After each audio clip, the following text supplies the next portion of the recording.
पर पढ़ी लिखी पंचायतें हैं और जिसमें शासन में पंचायती राज संस्थाओं की अधिक से अधिक भागीदारी के लिए अंतर जिला परिषद का भी गठन किया गया है।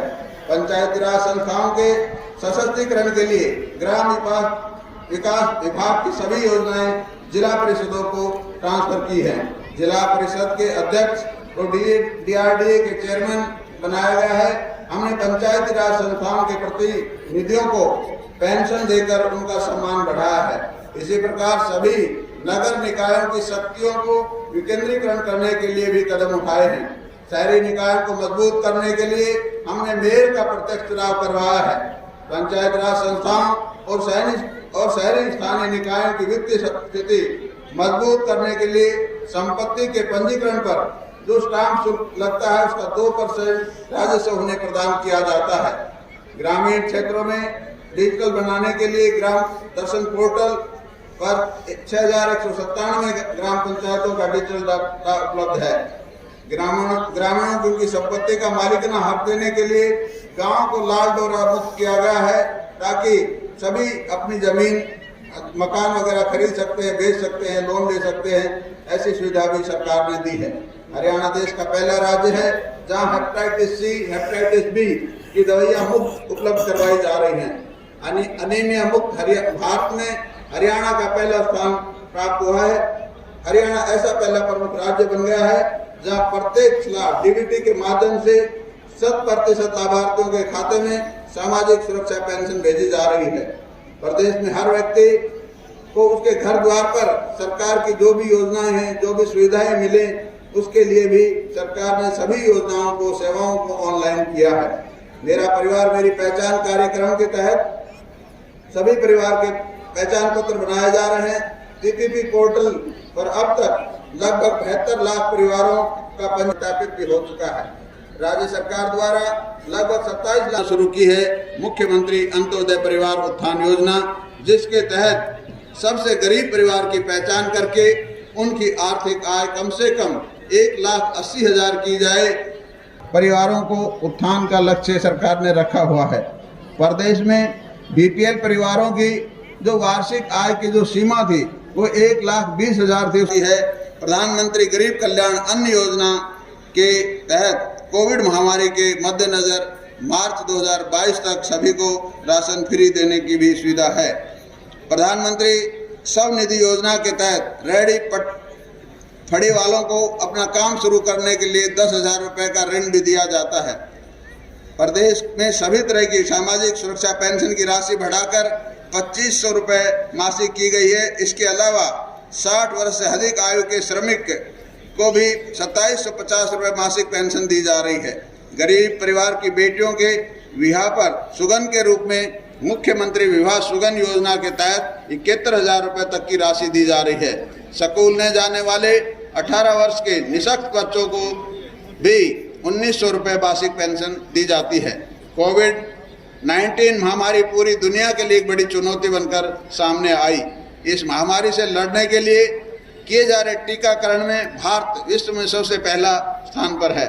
हरियाणा में भी युद्ध स्तर पर टीकाकरण हुआ है और हमारे प्रदेश के अंदर फर्स्ट डोज 100% लग चुकी है और जो सेकंड डोज है वो भी 79% लग चुकी है। तो हमारा जो ये प्रदेश है वैक्सीनेशन में काफ़ी अच्छा काम कर रहा है। इसी तरह जो 15 से 18 वर्ष के लिए वैक्सीन शुरू की गई है उसमें भी अब तक 8 लाख बच्चों को वैक्सीनेशन किया जा चुका है। साथ ही गरीब बाजार तक हर कदम पर उनकी मदद करना है। न्यूनतम समर्थन मूल्य पर हमारे सरकार ने 14 फसलों की खरीद शुरू कर रखी है। किसानों को 72 घंटे के भीतर अगर उसका फसल का भुगतान नहीं होता है तो उसको 9% ब्याज भी सरकार देती है। वर्तमान सरकार ने गन्ने का भाव बढ़ाकर 362 रुपये प्रति क्विंटल किया है। बेरोजगारों को वीटा के बूथ देने का काम भी किया। इसी तरह हरित स्टोर भी खोले गए हैं ताकि बेरोजगार बच्चों को रोजगार उपलब्ध हो सके। प्रधानमंत्री किसान सम्मान निधि योजना के तहत पात्र लघु और सीमांत किसानों को 6,000 रुपये वार्षिक सहायता दी जा रही है। प्राकृतिक आपदा में फसल खराब होने पर मुआवजा राशि बढ़ाकर 15,000 प्रति एकड़ करने का निर्णय भी लिया है।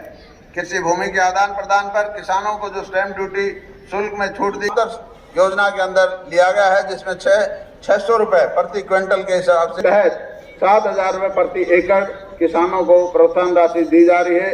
कम पानी में अधिकतम सिंचाई। और बहनों, राज्य सरकार महिला सुरक्षा एवं सशक्तिकरण के लिए प्रतिबद्ध है। बेटी बचाओ बेटी पढ़ाओ कार्यक्रम के फलस्वरूप देश में जन्म के समय लिंग अनुपात की दर में उल्लेखनीय सुधार हुआ है। महिलाओं की सुरक्षा के लिए महिला हेल्पलाइन 1091, दुर्गा शक्ति ऐप, दुर्गा शक्ति रैपिड एक्शन फोर्स, दुर्गा शक्ति वाहिनी की स्थापना की गई है। महिलाओं के विरुद्ध अपराधों से निपटने के लिए प्रदेश में 31 नए महिला पुलिस थाने स्थापित किया गए हैं।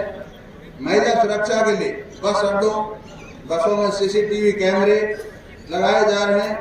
घर से 2 किलोमीटर से अधिक दूरी पर जो स्कूल है 9वीं 10वीं के, उन छात्राओं के लिए छात्रा परिवहन सुरक्षा योजना आरंभ की गई है।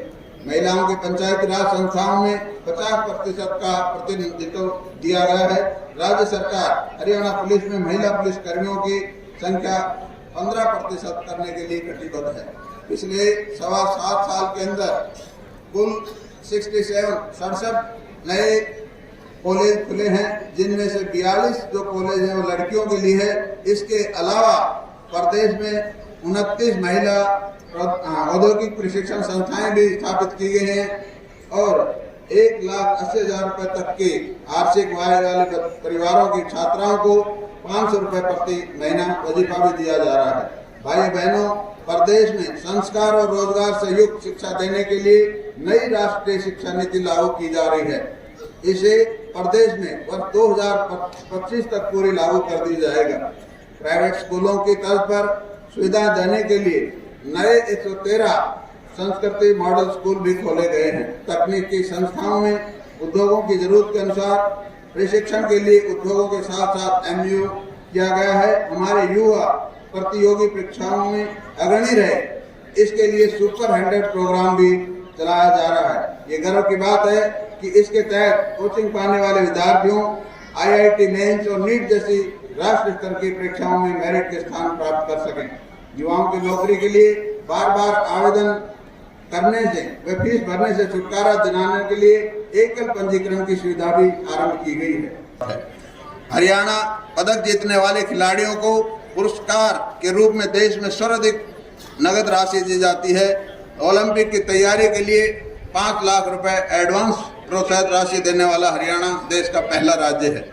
खिलाड़ियों के लिए रोजगार सुनिश्चित करने के लिए विभाग ने 550 नए पद भी स्वीकृत किए हैं। भाइयों बहनों, उद्योग प्रदेश की आर्थिक स्थिति को मजबूत करने और रोजगार देने में महत्वपूर्ण भूमिका निभाते हैं।